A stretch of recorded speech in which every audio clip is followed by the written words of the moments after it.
안녕하세요. 절대값TV의 명품 PD 한PD입니다. 자, 오늘 이 시간은 보유세 종부세 폭탄에 대한 강남 부자들의 반응, 자 그리고 서울시장 선거에 대한 기대감입니다. 자, 오늘 서울시장 야권 후보가 단일화됐죠. 자, 그러니까 오세훈 후보의 주택정책, 그 다음에 박영선 후보의 주택정책이 다 나와 있습니다. 자, 그것도 한번 다루어 보겠습니다. 자, LH 사태 이후로 공무원들 투기는 계속 드러나고 있고, 자, 사태가 이렇게 진전이 되고 있지는 않아요. 점점 확산되는 분위기예요. 부동산 투기, 자, 투기라 이거죠. 투기는 투기죠. 자, 공무원들 하지 말아야 될 자리에서 했으니까. 자, 그런데 또 그거에 대한 또 신도시 토지 투자에 대한 규제가 또 나오고 있어요.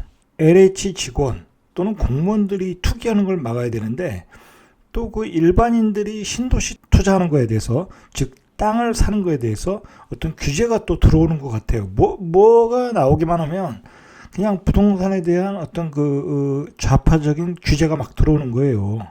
자, 그러니까 지금 정부는 토지와 부동산은 어떤 그 투기 수단으로 이용해서 불로소득을 얻으면 안 된다. 자, 그런 고정관념을 가지고 있는 것 같아요. 자, 어쨌든 중요한 것은 뭐냐면, 자, 이 와중에, 자, 4월이 보궐선거인데, 자, 이 와중에 또 아이러니하게도 공시지가가 터졌어요. 종부세와 보유세가 폭탄처럼 지금 날라오고 있어요. 전국 공동주택 1420만 가구 정도, 공시지가가 19.08%, 거의 한 20%가 상승을 했어요. 20%가. 자, 이게 뭐 6억 이하는 좀 감면을 해준다고 하지만, 이제 6억 이상부터는 감면을 해준다는 건 뭐예요? 이제 뭐 거의 뭐 비슷하다는 얘기고, 3년 이후는 또 더 올라간다는 얘기예요. 3년 이후에는 다시 올라간다는 얘기예요. 자, 어쨌든 6억 이상의 주택, 그 공시지가의 집을 가지고 있는 사람들은, 자, 19%가 올라갔다는 거예요. 자, 올라가면 조세와 준조세가 다 올라가는 거예요. 자, 이게 매년 3%씩 올리고 있는 거예요. 작년에 69%였으면 올해 72%까지 올렸다고 그래요. 그러니까 2030년까지 90%. 자, 이게 로드맵이 이런데 사실 이게 가능하지가 않아요. 제가 보니까 10%를 적용을 하면, 예를 들어서 강남에 있는 그 20억짜리 주택에 1년에 뭐 예를 들어서 5천만 원을 국가의 세금을 내고 살아야 되는 상황까지 오게 되는 거예요. 5천만 원 이상을. 자, 그러면 20억짜리 주택에 과연 거기에 사는 사람이 자영업자도 있을 거고, 사업하시는 분도 있을 거고, 월급쟁이도 있을 거고, 공무원도 있을 거고, 아니면 은퇴한 노인네도 있을 거고.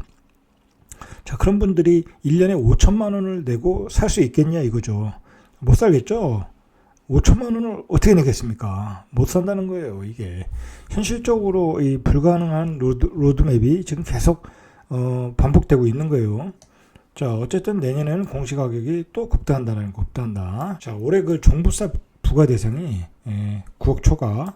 작년에 예를 들어서 31만 가구였는데, 자, 올해 52만 가구라는 거예요. 70% 증가했다. 자, 그러면 내년에는 한 70만 가구가 된다는 거예요. 70만 가구. 이번 시간에는 그 종부세 보유세 폭탄에 대한 강남의 반응이에요. 반응. 자, 그것을 한번 우리가 한번 보자는 거예요. 강남 사람들은 얼마나 많이 나오나, 그리고 어떻게 반응을 하나. 자, 이게 이제 신한은행에서 만든 시뮬레이션이에요. 그 신한은행 부동산 투자 자문센터 팀장이 만드는 거예요. 자, 이거 보시면 보유주택이 이 두 개예요. 두 개. 자, 음마아파트 84하고 잠실주공 82. 자, 이게 가장 핫한 아파트. 자, 이게 2020년 작년에 공시지가가 10억 3천하고 16억 5천에 보유세가 4,269만 원을 냈어요. 자, 뭐 두 채 가졌으니까 4,269만 원 낸 거예요. 자, 그런데 이게 공시지가가, 자, 음마아파트가 10억 3천에서 17억이 됐고, 잠실주공 5단지가 16억 5천에서 18억 5천이 됐어요. 보유세가 9,975만 원. 자, 작년에 4,269만 원 냈는데 보유세는 134%가 올랐어요. 자, 그러니까 공시지가 환원율을 3%만 더 올렸는데도 집값이 뛰었으니까, 기존의 집값이 뛴 데다가 공시지가 환원율을 3%를 더 올리니까 이런 결과가 나오더라는 거예요. 자, 이 두 주택을 가진 사람은 1년에 근 1억을 내야 돼요. 1억을. 자, 집이 16억 5천인데 예를 들어서 1억을 내라. 그럼 두 번 내면 2억을 내는 거예요. 이거 집값 안 오르면 버틸 수가 없겠죠. 그래서 정부가 결국은 기다리면 집값이 잡힌다라고 이야기한 거예요. 라고. 자, 그런데 과연 강남의 집값이 지금 잡히고 있느냐? 안 잡힌다는 거죠. 안 잡힌다. 자, 왜 안 잡히는지는 제가 뒤에서 설명을 해드리겠습니다. 자, 이건 조금 극단적인 상황이에요. 이건 뭐 이제 투자를 잘 하신 분이겠죠. 보유단지 새 주택자예요. 자, 강북의 대장 아파트 마포 레미안 푸르지오 84 10억 7천 정도. 그 다음에 이게 이제 12억 6,300 정도가 이제 올랐어요. 자, 음마아파트 84 똑같이 올랐죠. 자, 그리고 대전의 죽동 푸르지오 84부 대전광역시에서 조금 오른 아파트예요. 이게 3억 5,300에서 3억 9,600 이거밖에 안 올랐나요? 제가 보기엔 집값은 더 올랐는데. 자, 이 사람이 작년에 3,784만 원을 냈는데 이 양반 역시 9,130만 원 141%가 오른 거죠. 자, 이렇게 투자하신 분들이 많겠죠. 이렇게 예를 들어서 마포 레미안에 사시면서 음마아파트 하나 사놓고 대전 죽동에 또 갭 투자하시고 이렇게 사신 분이 1년에 9,130만 원을 내야 되는 거예요. 자, 그러면 141%가 올랐다. 자, 이렇게 많이 올랐다라는 얘기예요. 예를 들어서 지금 보유주택이 하나라고 하면, 결국은 그래도 한 4천만 원은 내겠죠? 자, 계속 시뮬레이션 한번 보시죠. 판교 아파트 시뮬레이션 해봤어요. 자, 판교 신도시의 전용 84가, 자, 84주택형이, 지난해보다 2억 5,700이 오른 10억 2,500 정도로 공시가격이 책정됐습니다. 자, 근데 이 아파트 1주택의 지난해 보유세가 145만 원 냈다고 그래요. 자, 그런데 올해는 이제 공시지가가 이제 또 한 20% 올랐다고 보고 보유세는 320만 원을 낸다는 거예요. 거기다 이제 종부세까지 내네요. 자, 그러니까 350만 원을 내는 거예요. 자, 그러니까 2배가 넘는 금액을 내야 된다. 이렇게 재산세가 2배가 올랐다라는 거예요. 올랐다. 자, 이렇게 1주택자도 보유세와 종부세가 둘 다 올랐다라는 게 문제라는 거예요. 고가주택에서 이 종부세율 인상이 두드러지게 나오고 있는데, 자, 이게 왜 그러냐면 정부가 종부세 다주택자 중과 제도를 올해부터 도입하기로 했어요. 자, 그러니까 중과 제도를 도입해서 종부세가 급등했다라는 거예요. 1주택자는 종부세율이 최고 0.3%이고 다주택자는 적용세율이 거의 2배 올랐어요. 2배. 특히 그 3주택 이상이나 조정지역 대상 2주택자는 기존에 0.36에서 3.2%였던 게 세율이 1.2에서 6%로 올랐어요. 자, 이제 법인은 짤없이 6%예요. 법인은. 자, 이 법인은 공제도 안 돼요. 제가 보기에 법인 물건 많이 가지신 분들은 제가 보기에는 억대가 넘어요. 억대가. 뭐 굳이 강남이 아니더라고 하더라도 아마도 법인의 물량들이 조금 나올 거예요. 지방에서나 뭐 어디 전국에서 뭐 1억씩 또는 뭐 2억씩 내라고 하니까 거긴 6%에 6%. 자, 그러니까 올해부터 중과제도를 도입해서 종부세가 급등했다. 이게 그러니까 이게 징벌적 과세가 되는 거예요. 징벌적 과세. 자, 공시지가는 폭등했고 이렇게 종부세율은 2배로 올렸어요. 당연히 세금이 폭등한 거죠. 지금 그 강남에 2채, 3채 가지신 분들이 자기 종부세 계산하느라고 난리가 났어요. 지금 계산해 보니까 뭐 한 2배 정도 나오겠지 했는데 3배 이상 나오더라는 거예요. 3배 이상. 자, 근데 문제는 뭐냐면 이 고가 아파트를 중심으로 재산세보다 종부세를 더 내는 구조가 돼버렸어요. 이 바뀐 제도 자체가. 자, 그래서 강남권 고가 아파트는 재산세와 종부세 중 재산세 비중이 컸지만 공시지가 상승과 세율 인상으로 올해는 종부세의 비중이 더 커졌어요. 자, 그러니까 이게 종부세가 지금 더 많이 나오고 있는 거예요. 자, 그러면 이제 그 집을 팔면 되겠죠. 종부세가 많이 나왔으니까. 자, 근데 퇴로는 꽉 막혔어요. 팔 수가 없다라는 거예요. 자, 6월 1일부터 다주택 양도소득세 중과세율이 인상돼요. 자, 이것도 그래도 6월 1일부터예요. 그 전에 또 팔면 또 괜찮다는 얘기예요. 자, 다주택자 양도세 중과세율이 6월부터 2주택자와 3주택자가 10포인트로 추가 인상이 되는 거예요. 자, 그러면 이제 이러한 종부세 폭등에 대해서 강남의 반응이 어떠냐? 자, 이제 신문에서도 나오고 이제 뭐 각종 그 TV에서도 나오는데, 자, 요게 그 내용을 좀 핵심적으로 요약한 내용이에요.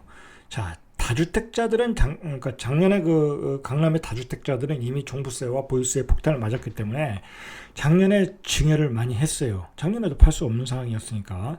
자, 그래서 증여를 했기 때문에 세금 부담을 피하기 위한 매물은 많지 않을 것이라는 얘기예요. 분명히 나오겠죠. 작년에 이제 못 넘긴 작년에 이제 그 증여를 못 하신 분들 나오겠죠. 소량이 나와도 즉각 소화될 것이라는 예상을 하고 있어요. 자, 그래서 주택시장 가격 안정화에는 큰 도움이 되지 않을 것이다. 자, 이게 뭐예요? 나와도 소량이 나오기 때문에 뭐 금매물들이 쏟아져 나오지 않는다. 자, 그리고 그 매물들을 소화할 수 있는 대기 매수자들이 있다라는 거예요. 예를 들어서 5천에서 1억 정도 저렴하면 다 매수를 하겠다고 하는 그 매수세가 있다. 자, 그런 얘기예요. 이미 작년에 그래서 물량은 정리됐고, 자, 아마도 그 소량의 물건은 4월에서 5월 사이에 나올 가능성이 많죠. 지금부터 이제 나오겠죠. 한 1억 정도, 5천에서 1억 정도 싼 물건. 자, 그런 물건이 얼마나 그 빨리 소진되느냐가 이제 강남시장의 어떤 관전 포인트가 되겠죠. 대기 매수자가 많다라는 거예요. 대기 매수자가. 자, 우리가 한번 생각을 해봐야 돼요. 왜 강남에는 이렇게 대기 매수자가 많냐? 아, 그거는 간단해요. 여러분, 우리 일반인들이 일반인들의 사고로 볼 때 월급쟁이 시각으로 보면 안 된다. 자, 강남. 자, 그러면 우리가 최근에 자산시장을 한번 보시죠. 자산시장. 비트코인이 폭등했죠. 자, 그리고 주식이 또 1450인가요? 거기에서 3240까지 50까지 올라갔었어요. 자, 주식시장도 폭발을 했어요. 자, 부동산 시장도 당연히 이제 폭발했고, 자, 자산 시장이 그렇게 큰 상승을 보일 때, 거기서 많은 수익을 실현하신 분들이 계시겠죠? 자, 그런 분들이 이제 강남으로 몰리겠죠? 자, 그런 자산 시장의 유동성이 풍부해지면서 그것을 통해서 자산을 늘리면서 그 돈이 최종적으로 이제 강남의 아파트를 사러 들어오는 거예요. 자신의 주거지를 옮기기 위해서. 자, 그리고 생각을 해보시죠. 코로나 바이러스 이후에 어떤 현상이 있었습니까? 언택트라는 게 떴어요. 언택트라는 게. 컨택트는 죽고 언택트는 떴어요. 자, 그 얘기는 뭐예요? 컨택트, 일반 대기업에 다니는, 예를 들어서 정유회사 다니시는 분들, 명태에 있어요. 정유회사 다니시는 분들. 항공회사 다니는 기장님들, 무급휴직도 했어요. 자, 그만큼 여행사 다니시는 분 문 닫았어요. 자, 그렇게 어려운 상황이 있었지만 컨택트 기업들은 더 활발하게 움직였고 거기서 주가 급등이 있었고 많은 수익을 냈다라는 거죠. 주식도 그걸 보여줬고 주식의 상승도. 자, 그 과정에서 어떤 현상이 나왔어요. 올해 판교에서 그 게임 업체들이 개발을 할 줄 아는 직원들을 뽑기 위해서 연봉들을 계속 올려줬어요. 자, 그러니까 판교에는 연봉 1억짜리가 널렸다고 그러잖아요. 판교 벤처밸리에는.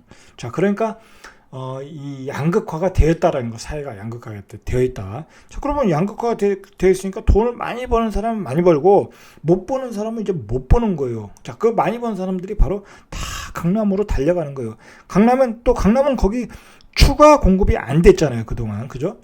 재건축 재개발이 활발하게 돼서 용적률이 올라가서 활발하게 진행이 안 됐잖아요. 분양가 상한제를 적용해가지고 또 진행이 안 되고. 자, 그러다 보니까 강남의 신축은 귀하다. 강남의 재건축은 귀하다. 자, 그러니까 강남의 가격이 떨어질 수가 없는 거예요. 그리고 지금 우리 시장에 담고 있는 그 유동성은 예전에 비해서는 이 M2라고 그러죠.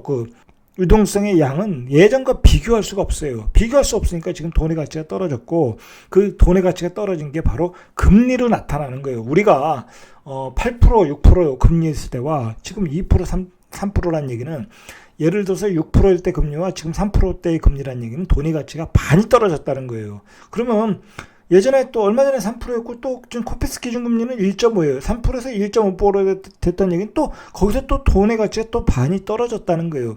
돈의 가치가 반이 떨어졌다는 거는 시장에 돈이 많고 누군가 자산의 버블 과정에서 많은 수익을 얻었고 그 돈을 가지고 강남으로 들어왔고 그래서 강남이 급등했고 그리고 강남이 조절을 하면 또 사겠다는 대기 매수자가 많은 거예요. 자, 그런 현상을 대표적으로 보여주는 게 여기는 딴 세상 압구정동이에요. 요즘 최근에 압구정동에 압구정동이 요즘 평당 1억이에요. 자, 우리가 그 반포의 아크로 리버파크가 평당 1억을 갈 때 과연 1억인가 그랬죠. 과연 1억인가.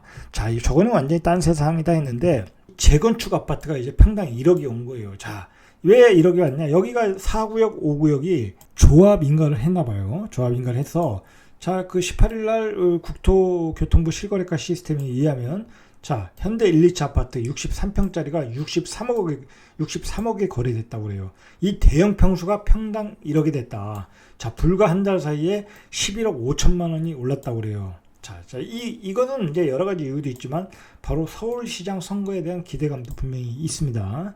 자, 평당 1억인데도 물건이 없다고 그럽니다. 자, 이렇게 딴 세상이다. 왜 이곳은 딴 세상인가? 자, 그것은 이제 양극화예요, 양극화. 자, 오늘 서울시장 후보들이 이제 결정이 됐어요. 박영선 후보와 여당, 야당, 크게 뭐 다른 후보도 있겠지만 오세훈 후보 두 명이 결정이 됐는데 이 두 분의 어떤 부동산 정책은 다음 시간에 이제 이야기하기로 하고 자, 일단은 큰 틀에서 보면은 자, 박영선 후보는 보십시오. 이게 5년 내 공공주택 30만 채 공급을 한다는 거예요. 자, 그러니까 현 정부의 계획과 결을 같이 하는 거예요. 대부분이 뭐 토지 임대부 주택, 자, 이런 얘기예요. 30만 호. 자, 오세훈 후보는 어떤 얘기냐? 자, 오세훈 후보는 딱 봐도 그렇잖아요. 딱 봐도 알 수 있듯이 재개발, 재건축을 정상화하겠다. 그러니까 이제 정상화하겠다는 얘기는 뭐냐면 사업성을 높여줘서 계획이 빨리 진행되도록 하겠다. 용적률을 높여주겠다는 얘기죠. 자, 그래서 18만 5천 채를 공급을 하고 민간 토지를 임차해서 뭐 상생주택을 짓겠다고 그러고 뭐 도시명 타운하우스를 줘서 한 3만 채를 공급하겠다고 그러고 해서 한 총 36만 채를 공급을 하겠다고 그래요. 자, 핵심은 뭐냐면 오세훈 후보의 정책은 바로 이거예요. 재개발, 재건축을 정상화해서 그리고 사업성을 높여서 주택 공급을 원활하게 하겠다. 자, 바로 계획이 틀리죠. 자, 근데 중요한 거는 공공 재개발 정책이 지금 추진이 잘 안 되죠. 여러 가지 옵션이 있으니까 매매가 또 불가능하잖아요. 매매가 안 되게 하잖아요. 조합 공공주택 지역으로 선정이 되면 매매가 안 되니까 당연히 이제 그 조합원들이 그 사업에 적극적이지 않을 수가 있다라는 거죠. 자, 그런 차이가 있어요. 자, 결국은 재개발 재건축이라는 건 사업이 추진이 돼야 되는데 사업이 추진이 되려면 메리트를 많이 줘야 된다. 분양가 상한제도 풀어줘야 되고 오후부는 그런 얘기를 하고 있는 거예요. 자, 그래서 빨리 공급을 원활하게 해야 된다. 결이 틀린 거예요. 두 여야는. 자, 어쨌든 그 종부세 이 폭탄 이후에 강남시장은 어떻게 될 것인가. 자, 이제 강남의 아파트를 살 수 있는 사람이 이제 제한적이게 되는 거예요. 돈이 많은 사람만 사는 거예요. 돈이 많은 사람만.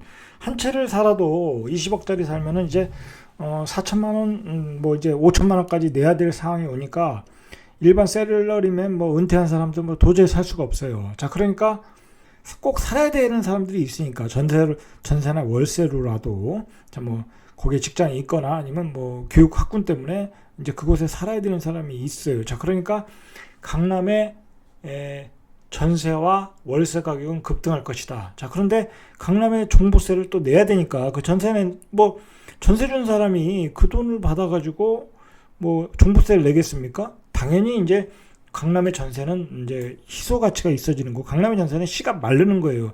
다 월세로 전환할 것이다. 강남은. 자, 그러니까 강남의 임차인으로 살기 위해서는 대부분 이제 월세로 사야 되는데 이 월세의 금액이 올라갈 가능성이 많다. 왜냐하면 매매로 살아야 될 사람이 다 전세 월세로 옮겨가다 보니까 그 수요가 많아지다 보니까 월세 가격이 올라간다. 자, 그러면 그 월세를 받아서 주인은 종부세를 내는 거예요. 그러니까 결국 종부세는 임차인한테 전가가 된다는 거예요. 전가가 된다. 자, 만약에 이제 강남의 전세 가격이 폭등을 한다고 하면 또 강남에 갭 투어하시는 분들이 또 등장할 가능성도 높아요. 자, 그러니까 결국은 정부의 세금 정책의 어떤 규제는 시장 생태계를 또 만들어낼 수 있는 거예요. 월세 가격이 폭등하는 상황을 만들어낼 가능성이 높다. 자, 이 와중에 지금 서울시장 후보가 결정이 됐어요. 자, 우리는 그 선거 결과가 어떻게 될지 모르죠. 이제 4.27 보선이 끝나면 알 수가 있는데, 자, 중요한 거는 이제 어떤 뭐 서울시장의 권한이 국토부의 권한, 어떤 그 통제를 받는 거지만은 그래도 서울시장의 권한이 있어요. 어느 정도는. 자, 그러니까 선거 결과에 따라 주택 정책은 변화가 많을 거예요. 자, 우리가 앞에서 봤듯이 더불어민주당의 박영선 후보는 공공주택 개발이에요. 공공주택을 개발하는 거예요. 오세훈 후보는 국민의힘 재건축 재개발에 정상하고 한강 르네상스 개발이에요. 예전에 얘기했듯이 그것도 또 추진할 가능성이 높죠. 자, 한강 르네상스의 개발이라는 게 뭐예요? 거기에 용적률을 높여서 50층 고층 아파트를 저주자는 거잖아요. 자, 그러면 50층을 35층 할 수 있는 곳이 50층으로 되면 당연히 사업의 속도가 붙을 거다. 자, 그러면 공급이 원활하게 될 것이다 라는 거죠. 자, 그러면 또 그런 아파트들이 또 부각이 될 가능성이 높죠. 아파트가 재건축이 안 되는 이유가 50층으로 올려달라는 거잖아요. 종상향으로. 자, 그러니까 예를 들어서 오세훈 후보가 되면 이제 이런 그 재건축 재개발의 어떤 규제가 많이 풀어질 가능성이 있다.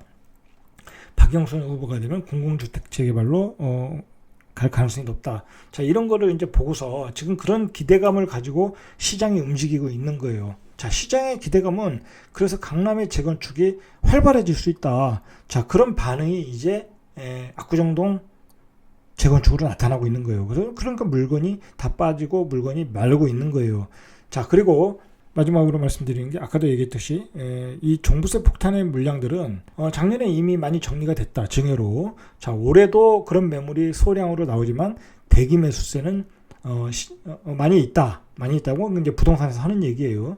자, 그래서 아마도 강남에 대한 그 가격을 강남에 대한 매수는 바로 4월에서 5월 말이죠. 6월 1일이 이제 재산세 기준일이니까. 자, 4월에서 5월. 자, 그 사이가 적힐 수 있다. 자, 이제 예를 들어서 재건축 재개발이 활발한 뭐 오세훈 후보가 당선이 된다. 자, 그러면 또 강남의 재건축이 가만히 있지는 않겠죠. 당연히. 가만히 있지는 않겠죠. 어떤 기대감을 가지고 움직일 수 있다라는 거예요. 그러니까 또 강남이 움직인다고 하면 서울 아파트 시장은 또 한번 요동을 칠 수가 있어요. 자, 그리고 문제는 재건축만 움직이는 게 아니라 재개발도 움직일 수 있다라는 거예요. 뭐 이제 예를 들어서 뭐 새로운 또 뉴타운이 지정될 수도 있는 거고, 예전에 하던 일이었으니까 뭐 예를 들어서 설명을 드리면 그런 어떤 재개발도 활발해질 수 있다. 그러면 또 빌라들이 또 거래가 많이 될 수도 있고, 부동산 시장이 이 거래가 활발해지면서